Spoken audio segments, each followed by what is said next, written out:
convencional. La radiología convencional a través de los rayos X. Los rayos X nos dan 5 tonos, pero realmente, hablemos para entender el concepto, son 2 tonos, radio lúcido y radio opaco. Ok, la radiología nada más tiene 2 planos, porque sacamos una placa de frente y una placa lateral. Es biplanada. Entonces, en eso, jugando con esos contrastes, podemos diagnosticar patologías en el pulmón, como por ejemplo, los infiltrados, alias neumonía, los derrames pleurales, las atelectasias y los nódulos y más. Y dependiendo de algunas características de cada uno de estos, pasaríamos a la tomografía computada. Ok, ese es el tórax, resumiéndole las cosas que hacemos. A los rayos X en el sistema gastrointestinal, ese contraste de blanco y negro que nos permite estudiar. Bueno, nos permite estudiar cuando hay un cuerpo extraño, porque obvio lo vemos. Nos permite estudiar aire libre en la cavidad abdominal, eso se llama neumoperitoneo. Nos permite estudiar el aire dentro del tracto gastrointestinal, eso se llama, cuando hay patología, se llama ilio, y ya sea contigua dinámica. ¿Y qué más nos permite estudiar? Las calcificaciones. No tiene ninguna placa de rayos X ahí, ¿no? Bueno, ya ustedes han visto bastante placas de rayos X. En las rayos X de abdomen, lo único que podemos ver son esas cosas. Un cuerpo extraño, el aire libre en cavidad abdominal, el aire dentro del tracto gastrointestinal, apáguenlo, no, bajen el volumen, y las calcificaciones. Cuando ya la patología, o sea, yo le estoy tratando de dar a ustedes las cosas más frecuentes. Ahí están las causas más frecuentes de dolor en una urgencia, pero hay otras causas de dolor, como por ejemplo cuando el paciente consulta por pérdida de peso. Cuando un paciente tiene pérdida de peso, generalmente piensa en un cáncer. Entonces ya ahí no nos sirve simplemente el contraste blanco y negro. Necesitamos conocer ya el órgano, o sea, verlo en sus 3 dimensiones. O sea, ¿y qué se le ve de un órgano? En las 3 cosas básicas que uno ve: su forma, su tamaño y su contextura, o de cómo está conformado. Entonces, si hablamos de ecografía, sería su ecoestructura. Si hablamos de tomografía, sería su densidad. O sea, vemos ya cómo es el órgano. Por ejemplo, cuando nosotros vemos un pocillo, nosotros vemos en radiología la sombra del pocillo. Pero cuando ya queremos ver la forma del pocillo, su tamaño y cómo está constituida la pared del pocillo, pasamos a otros métodos diagnósticos. Esos métodos diagnósticos son la ecografía, la tomografía y la resonancia. Hoy vamos a comenzar a hablar de ecografía en general, pero para fines prácticos la ecografía más que todo se usa en el abdomen, en los derrames pleurales y en la parte ginecotética y embarazo. Pero como yo no les puedo dar todo eso, sino que a mí lo que me interesa es que ustedes como médicos ya sepan qué estudio pedir. Por ejemplo, si tú quieres descartar una atelectasia, ¿qué estudio pides? Un rayo X de abdomen. Si quieres descartar una calcificación, una litiasis renal, ¿qué pides? Una placa de abdomen simple.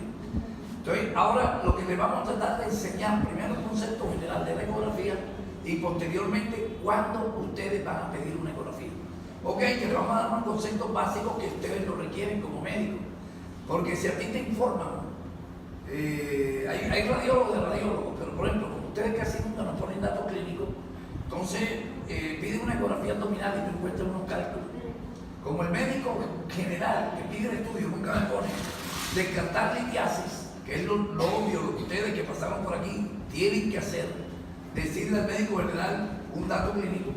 Entonces hay médicos generales, radiólogos que te informan: imagen hiperecogénica con sombra acústica a nivel del lecho vesicular. Quédate también. Si te dice un cálculo, ya tú tienes cálculo. O lito, hasta eso tienes que saber, no se dice cálculo en medicina, sino litiasis, litos. Entonces yo lo que les voy a enseñar hoy, más que todo, es a interpretar algunas imágenes y que sepan qué significa hiperecogénico, qué significa hipoecogénico, qué significa anecoico y qué significa sombra acústica o refuerzo posterior, que son las cosas como que las cosas más importantes. No confundan, yo no les estoy dictando una clase, una materia de ecografía. Les estoy dando una charla de ecografía que les pueda ayudar a ustedes para más adelante en su profesión. Entonces, por eso, lo poquito que les doy, presten atención.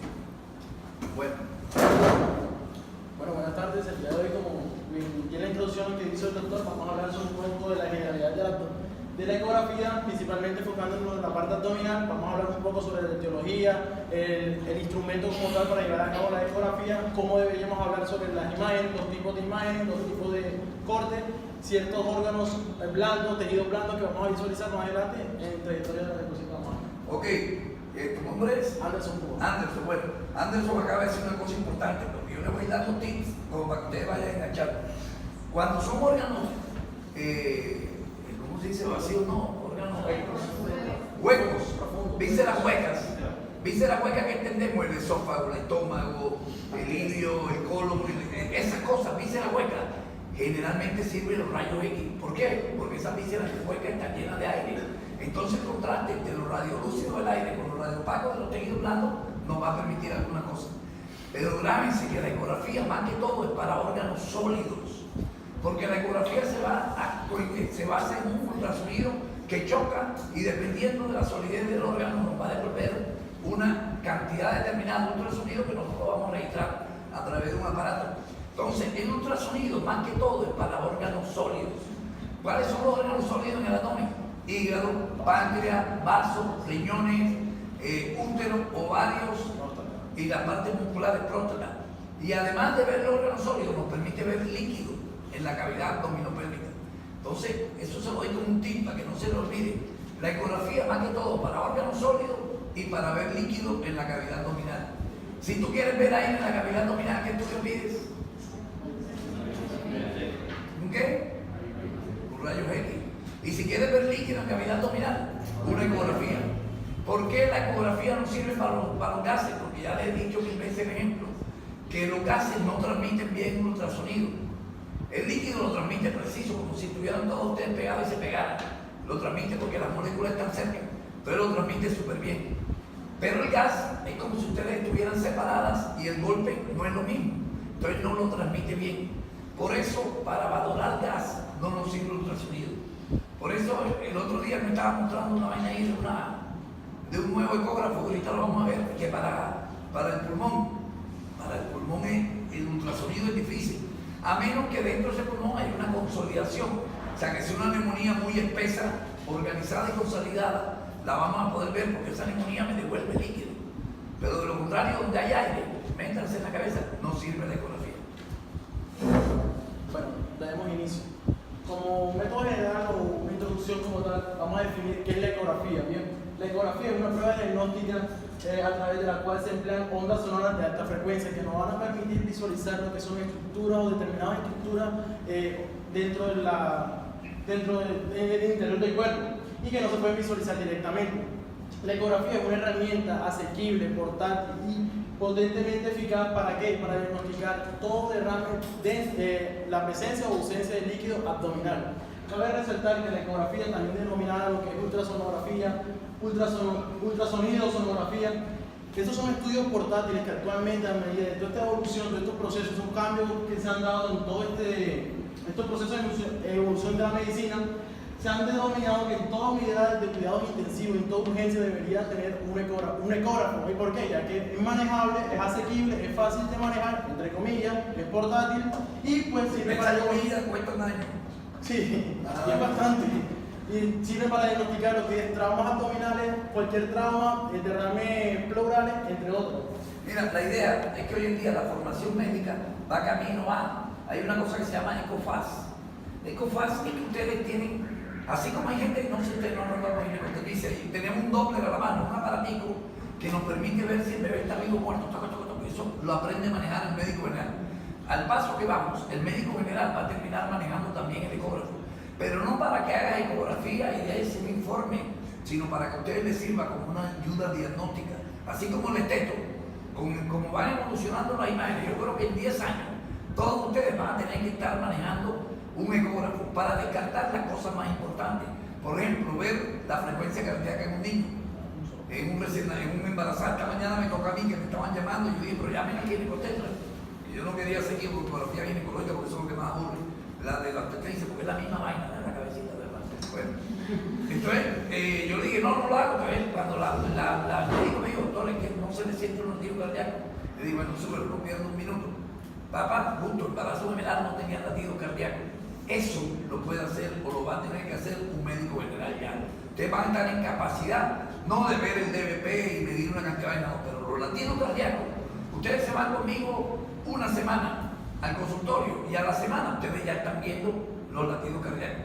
Eso es lo que se llama ecografía FAS, o sea, un fuafá, ¿cómo le dicen? Sí, una vaina muy por encima, FAS creo que es rapidez. Entonces el ECOFAS es eso, una eco muy superficial, que los médicos generales van a tener que aprenderla. Así que parémoslo, ustedes por poquito van a estar haciendo las cosas. Bueno, como la ecografía tiene una ventaja y una desventaja, ¿cuál va a ser la ventaja? Que no va a tener la no utilización de radiación ionizante. Esto va a permitir que la célula... O sea, es inocua, no produce... Ya ustedes saben que los rayos X producen un montón de cosas. Produce alteraciones en los cromosomas, la mucosa y la vista, el sistema hematopoyético, todo eso que ustedes ya saben, ¿no? Bueno, esto tiene la ventaja de que no produce esa vaina. Además, es más fácil llevar un ecógrafo que llevar un rayo X. Ustedes han visto que es un equipo rayo X.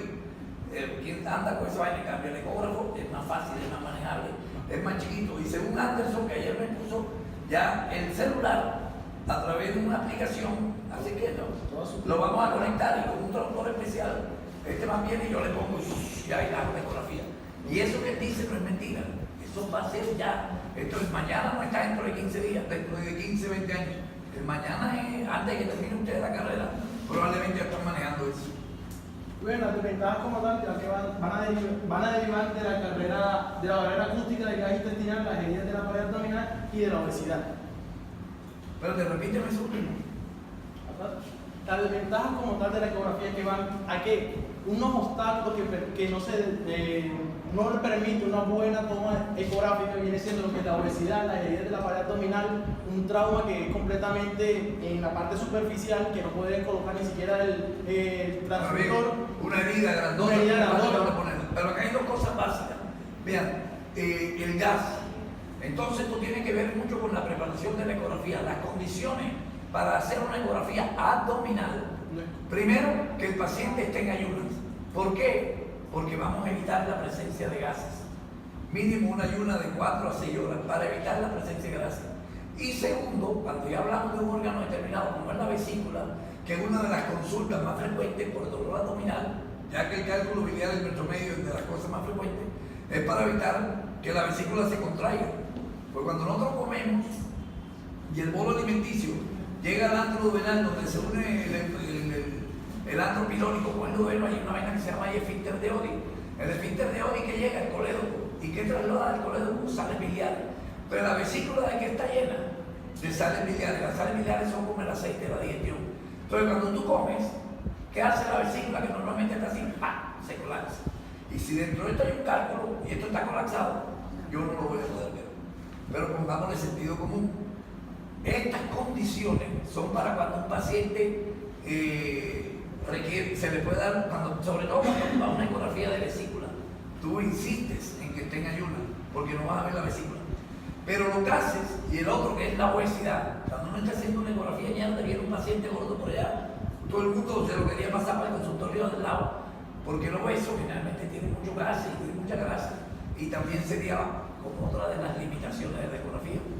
Pero esto en conclusión, la preparación de la ecografía es ayuno por dos motivos, por los gases y por la vesícula.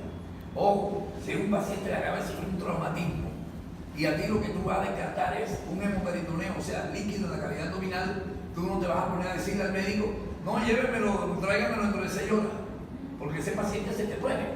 O sea, a lo que me refiero es que le pongamos sensatez a las cosas. Porque hay médicos que no te lo mandé porque no tenía la 6 horas, yo no lo pero si a ti no te interesaba ver la vesícula, te interesaba ver otra cosa. Entonces esas cosas tengan en cuenta. Y de las ventajas de la ecografía es que es relativamente barata, que cualquiera se puede comprar un ecógrafo, y lo que es peor, hay mucha gente haciendo ecografía que no hicieron la especialidad, que son 4 o 5 años, sino que nada más hicieron 3 meses. Y vuelvo y te digo, algunos de ustedes se va conmigo 3 meses y las cosas básicas de ecografía las va a aprender. Pero las cosas básicas, pero con la condición de que ustedes sean médicos. Porque una imagen por ecografía necesita ser médico uno para interpretar ciertas cosas, o sea, necesita conocer fisiología, patología, para poder interpretar esa imagen. Pero el problema es que hoy en día los dueños de los consultorios de radiología para ahorrarse el radio lo que hace, cogen a un técnico y le enseñan ecografía. Pero el tecnólogo le falta 5 años de estudio o 3 años de estudio que ustedes tienen. O sea, yo estoy de acuerdo en que el médico general que se preparó bien, porque conozco muchos médicos generales muy buenos haciendo ecografía, puede hacer ecografía, porque él es médico. Pero el tecnólogo no puede hacer ecografía, porque un tecnólogo que va a saber lo que es una gastritis, que va a saber lo que es el cólico biliar, que va a saber lo que es un síndrome de fosa ilíaca derecha. O sea, hay muchas cosas que no sabe el tecnólogo que ustedes sí saben. Entonces, un buen médico general puede llegar a hacer ecografía, pero un tecnólogo no. Y hoy en nuestro medio se está llenando esta vaina de tecnólogos haciendo ecografía. Por eso, cuando ustedes desconfíen de que algo es muy barato, desconfíen. Porque si a mí me tocó irme 5 años a Buenos Aires, dejar mi familia, mi vida, mi vaina, para irme a especializar, yo no voy a venir a cobrar 10.000 pesos una ecografía. Pero cuando ustedes ven que es muy barato, ya ven, desconfíen. Lo barato sale caro. ¿Ok? Perdón. Y lo que es peor, realmente desde el punto de vista médico, lo malo de la ecografía, ¿sabe qué es? En la rayos X yo mando una placa. Si yo me como la patología, otro médico la puede ver. En tomografía también, en resonancia no. La ecografía es operador dependiente. O sea que el único que sabe lo que vio, por más fotico que mande, es el médico ecografista. Por eso es que es fundamental que ustedes como médicos tengan un ecografista de confianza. Porque ustedes tienen que creerle a ese man. Porque la ecografía es operador dependiente. O sea, no es como la placa de rayos X que tú mandas un rayo X y lo van a ver varias personas. Y de pronto yo no vi el nódulo, pero otro sí lo puede ver. Aquí no. Ese es el gran problema de la ecografía, que es operador dependiente. Y en nuestro medio hay mucha gente pirateando con esa vaina. O sea que no son buenos operadores. Entonces te van a dar malos diagnósticos. Ahora sí. Bueno, ahora hablando un poco más sobre los fundamentos físicos, hay que tener en claro qué es el ultrasonido. Como dije anteriormente, también la ecografía se denomina ultrasonido, ultrasonografía.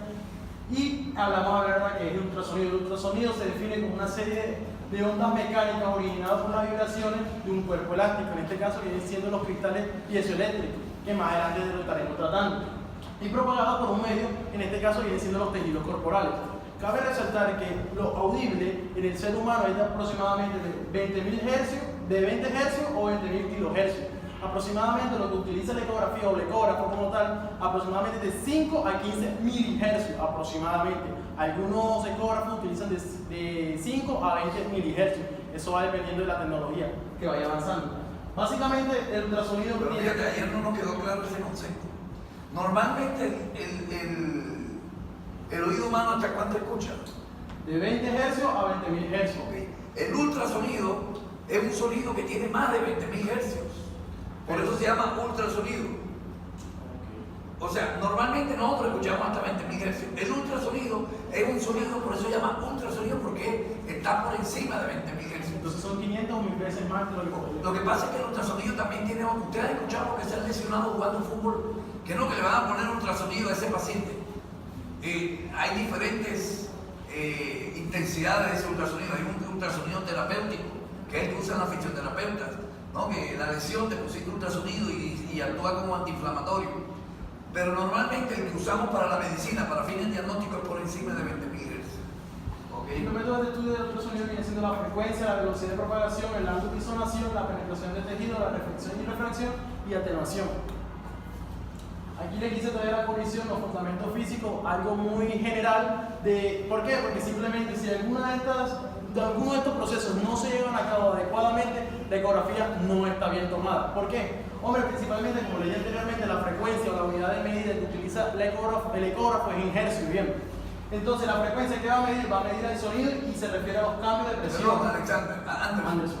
Él ayer me presentó esto y yo le dije que no era importante, porque esto me sirve más a mí que voy a hacer ecografía. Pero como ustedes están como están, si yo les doy tantas cosas, los digrego. Y yo quiero que ustedes aprendan lo importante, lo básicamente importante. Entonces, como médico, probablemente que van a pedir un estudio, esto no les va a interesar. Esto más que todo es para mí, que para quien ejecuta la ecografía. Tener en cuenta lo que es el eco, cuando se atenúa el sonido, el ángulo de inclinación que es fundamental y este tipo de cosas. Entonces, sáltalo para no volvernos locos. También le quise traer, digamos, a colisión el origen como tal, la ecografía. Aquí el profesor se echa a reír porque él dice que lo que él ha estudiado dice que comienza a los inicios de la Primera Guerra Mundial. Pero lo curioso es que yo no encontré esa información, encontré otro tipo de información. Bien, pero comencemos con la ecografía. Viene del griego neus, que significa eco, y paella, que significa grafía, escribir. Cabe resaltar que el inicio como tal de la ecografía se remonta por allá a la mitad del siglo XX, aunque en los años, a partir de los años, ha venido evolucionando impresionantemente. Más adelante vamos a ver que incluso actualmente podemos ver imágenes tridimensionales, incluso 2D, 3D, 5D. ¿A qué va eso, hombre? Simplemente le queremos ver la parte ginecosteta, en la parte de un producto, le podemos ver lo que es la fase, lo que es la cara, la nariz, la oreja, el rostro como tal. O sea, yo no es que me ría porque él tiene un dato inexacto en relación al mío, sino que yo soy lo que creo que yo, ¿para qué le voy a preguntar esa vaina? ¿Entiendes? Pero bueno, eso es historia, es importante, esto es cultura. Entonces yo le contaba, para darle una cuestión más peliculera, que en la Segunda Guerra Mundial había un aparato que se llamaba el sonar. El sonar era una cosa que mandaba ondas por debajo del agua para descubrir los enemigos, los barcos enemigos, los submarinos. Entonces de ahí arrancó el estudio, dijeron, bueno, este sonar vamos a utilizarlo en los seres humanos. Así como la guerra las traen, las guerras son totalmente malas. Yo por eso me alegro cada día que estén firmando la paz, así nos hayamos equivocado, dejando un poco de bandidos libres y lo que sea, pero ya ves, un muerto más no debe haber. Cada día que pase que hay menos muertos, estamos ganando, un concepto muy personal, cada quien piense lo que quiera. Entonces la guerra, que generalmente trae cosas malas, porque el hombre para hacer vainas malas se ingenia mucho, entre lo malo de la guerra salió esta cosa buena, y así salieron muchas cosas. Pero el hombre primero la creó fue para fregar al enemigo, bien dónde estaban los barcos. Entonces es un tipo de onda que toca controlar un objeto sólido y se devuelve. Eso es lo fundamental. La ecografía, así como comenzó la la tomografía, la primera tomografía que ustedes han visto de qué es, generalmente son de cerebro, ¿no? Del sistema nervioso. Entonces uno asocia que la tomografía nada más es para el sistema nervioso. Hay tomografía hasta del dedo gordo. La ecografía igual. Hay hombres que cuando están en el consultorio, doctor, ¿y a mí por qué me pidieron una ecografía? No tienen ni idea que hay ecografía hasta del ojo. Pero la ecografía, su primer uso se le dio por la ginecobstetricia. Entonces los primeros que hicieron ecografía, como en el año 71, no sé en qué año naciste tú. No, en el 94 ya me estaba especializando. En el año 70, por ahí fue donde comenzó la ecografía. Comenzó a nivel ginecobstétrico. Y después ya se le dio un curso general. ¿Sí? O sea, ustedes disculpen, simplemente aquí, para hacer un breve recorrido, aquí en 1881, ¿por qué? Porque toda esta cuestión de ecografía viene fundamentado en que los cristales. ¿Los cristales de qué? Los cristales de cuarzo y los cristales de turmalina, o también denominados de sal de Rocher. Estos cristales como tal, en la primera guerra mundial y la segunda guerra mundial se desconocían su principal función, pero gracias a lo que viene siendo estos estudios y estas investigaciones y estos avances, pudieron dar el sonar que el doctor está hablando. ¿Por qué? Estos científicos básicamente implementaron un campo eléctrico en el cual implementaban que estas ondas sonoras tenían alta frecuencia y podían devolver eco. ¿En qué? En la parte acuática, en la parte marina. Y llegó en 1883 el silbato de gato. El silbato de gato actualmente lo conocemos para domar los perros, pero en aquel entonces lo utilizaban normalmente para que ahuyentara a ciertos murciélagos, entrenara a ciertos caninos e incluso para la parte como animales que tienen también se utilizan también ultrasonidos que vienen siendo los delfines. Y aparece en 1912. Perdón, ¿tú sabes quién se maneja en ultrasonido? Aparentemente, y por eso es que no se choca el murciélago. Él permite una onda que inclusive le permite sacar el cuerpo. Y en 1912 aparece Richardson, que fue uno de los pioneros que dice que por medio de los ultrasonidos podemos visualizar, podemos rastrear objetos sumergidos. Y es por eso, durante la Primera Guerra Mundial, que dicen tratar de rastrear esos submarinos, pero eso fue fallido. ¿Por qué? Porque no pudieron amplificar todas esas ondas. Hombre, ¿por qué? Porque simplemente les faltaban unos procesos que más adelante el doctor Langevin y Chigubosi descubrieron en 1917. Estos científicos básicamente introdujeron el primer generador piezoeléctrico de ultrasonido. Ellos dijeron que este mismo cristal podía ser de efecto piezoeléctrico. ¿A qué se llama efecto piezoeléctrico? Es una capacidad que tienen estos cristales de transformar una onda eléctrica en una onda mecánica, y así ves una onda mecánica en una onda eléctrica.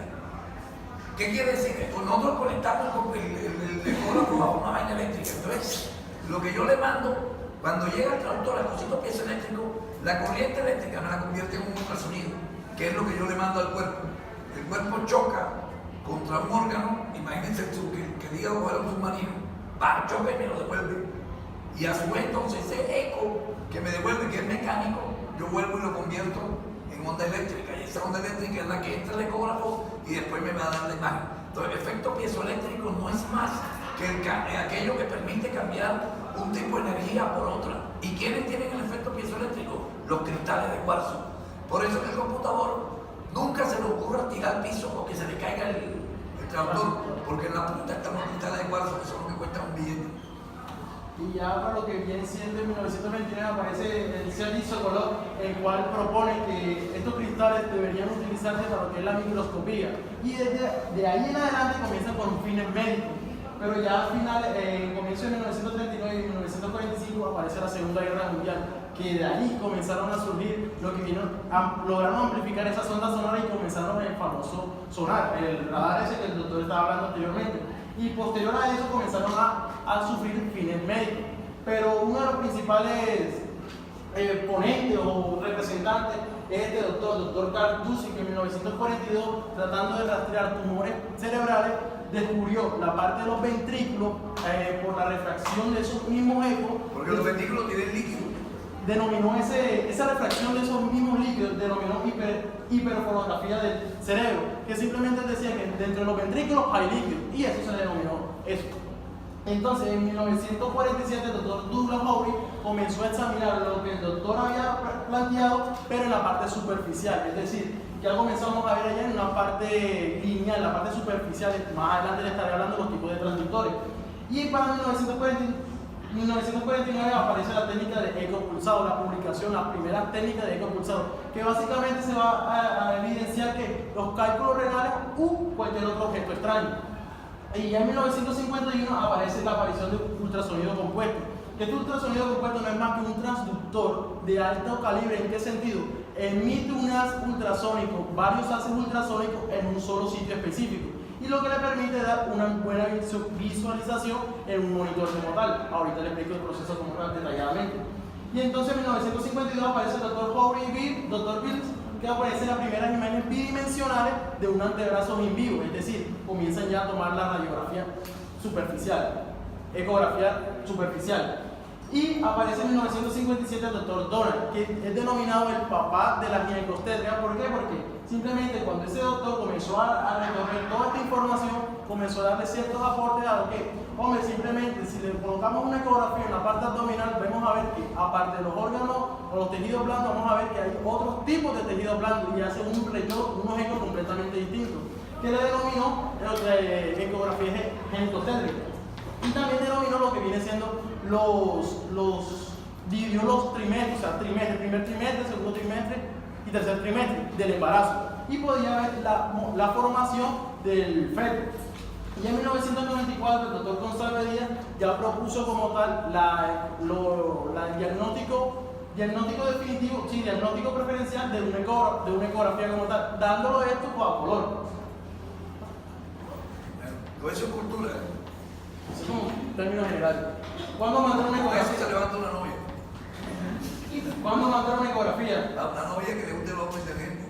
¿Cuándo mandar una ecografía? Seguimiento de alteraciones del sistema urinario detectado desde la época prenatal, diagnóstico y valoración del reflujo gastroesofágico, invaginación intestinal, apendicitis y otras Bueno, estas son las indicaciones en general o particulares de una ecografía, pero vamos a tratar de darle esto de una manera un poquito más masticada. Lo básico de la ecografía es que nos va a permitir ver, como le dije yo ahorita, tres cosas básicas de los órganos sólidos: su tamaño, su forma y su ecoestructura, o sea, cómo está compuesto.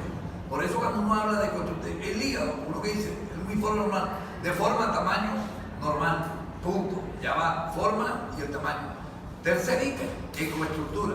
Entonces, ecoestructura homogénea o no homogénea cuando ya hay unas lesiones. Las lesiones pueden ser focales y son de dos tipos: sólidas o quísticas. Entonces, forma y tamaño, ya eso saben ustedes que se ve. Ahora vamos a ver cómo se valora la ecoestructura de alguna cosa. Esta es la primera parte, los órganos sólidos. Segunda indicación de la ecografía abdominal: líquido libre en cavidad abdominal, que se los dije, la cilis. o en el caso de un traumatismo sería el hemoperitoneo. Tercera indicación, ver los cálculos, las litiasis o las calcificaciones, esas se ven perfectas. Entonces, hay dos tipos de cálculos. ¿Qué cálculo podemos ver por radiología? Los renales. ¿Okay? El vesicular es menos visible por rayos X. Por ecografía podemos ver el renal y perfecto el vesicular. Entonces, estas indicaciones que yo le estoy diciendo no son de libro, cópienlas, son indicaciones de la vida real. Valorar las tres características que le dije de los órganos sólidos: forma, tamaño y contextura. Líquido libre en cavidad. Calcificaciones. Y generalmente las calcificaciones más frecuentes son la de la vesícula y la del riñón. Y también nos va a permitir valorar masas. Unas masas que pueden estar, por ejemplo, un conglomerado de ganglios forma una masa. Un tumor es una masa. Entonces, como última, esa masa. Entonces, para yo no hablarle en particular de esto, vamos a hablar del concepto general. Sí, ahí vamos cuadrando. Ok, ya esto más o menos lo saben ustedes, ¿no? Como le dije anteriormente, vamos a centrarnos en lo que es la ecografía abdominal. Hay que tener en claro los cuadrantes y qué órganos hay en sus distintos cuadrantes, porque al momento de la ecografía no se pierde. Pero fíjate, esto es importante. Yo quería hacer esto como semiología, por órgano, por cuadrante o por vaino de esto. Decirle, por ejemplo, en el hipocondrio derecho, ¿cuál es el órgano que más, los órganos que están ahí? Lo que más frecuentemente duele, o lo que ustedes van a tener más frecuentemente como consulta, es el dolor. Y la causa generalmente es litiasis vesicular. Entonces, órgano o método diagnóstico de lesión para un dolor en flanco ilíaco en fosa en hipocondrio derecho, vesícula. Bueno. Segundo, en el epigastrio está el estómago. Entonces el estómago está lleno de gas. Y entonces para el epigastrio generalmente el dolor va a ser la gastritis. Y la gastritis termina en úlcera. Entonces, si tú estás sospechando una úlcera, el método diagnóstico, ¿cuál sería? Ante un dolor agudo, si una úlcera te duele, ¿por qué es? Porque se perforó. Y si se perforó, ¿qué vamos a ver? Aire libre en cavidad abdominal. Y eso se llama neumoperitoneo. ¿Y cómo vemos el neumoperitoneo? Un rayo X de pie. Entonces, en el epigastrio, rayos X de pie. En el hipocondrio izquierdo, ¿qué órgano ocupa el hipocondrio izquierdo? El vaso. El vaso, ¿cuándo lo vamos a ver? Cuando hay ruptura. Y el vaso es un órgano sólido. Entonces, la ecografía es el método de elección para ver una ruptura de vaso. Inicialmente, ¿no? Ok, después vienen los dos flancos. ¿Quiénes ocupan los dos flancos? Los riñones. Entonces, ¿cuál es el primer método si ustedes quieren descartar una litiasis? Rayo X acostado. Y el segundo sería la ecografía, porque la ecografía nos va a permitir ver el cálculo, y el cálculo, ¿qué puede llegar a generar? Tapar. Y eso se manifiesta como una hidronefrosis. Entonces, método de elección para cálculo, el primero que va a pedir un rayo X, el protocolo. Segundo, ecografía, porque la ecografía te va a permitir ver el cálculo y también ver si el cálculo está tapando. Y tercer método de elección, si no ves el cálculo ni la hidronefrosis y tú sospechas que ese paciente el dolor puede ser de un tumor, entonces ya vamos a considerar el riñón como órgano sólido. El tercer método para valorar la patología del riñón sería el urotac. El urotac es una tomografía con corte finito que se centra sobre el riñón. Entonces, si yo le pongo un paciente que llega a la urgencia con un dolor tipo cólico, orina oscura, o sea, como Coca-Cola, aquí usted todavía no han dado esa vaina para preguntarle tantas cosas, pero sí necesito como médico general, esto que yo le estoy dictando, y cópienlo y guárdenlo en su computador, en su celular, y sabe cómo le va a servir. Lado de los flancos, riñones, y el riñón se estudia primero por rayo X, segundo, ecografía, tercera, global. Okay. En cuarto, ¿qué está? Los intestinos. Esto, el periumbilical. ¿Cuál es la patología del intestino? Perdón, aquí, distensión. ¿Y cuál es el método diagnóstico? Los rayos X. ¿Por qué no la ecografía? Porque ahí hay gas.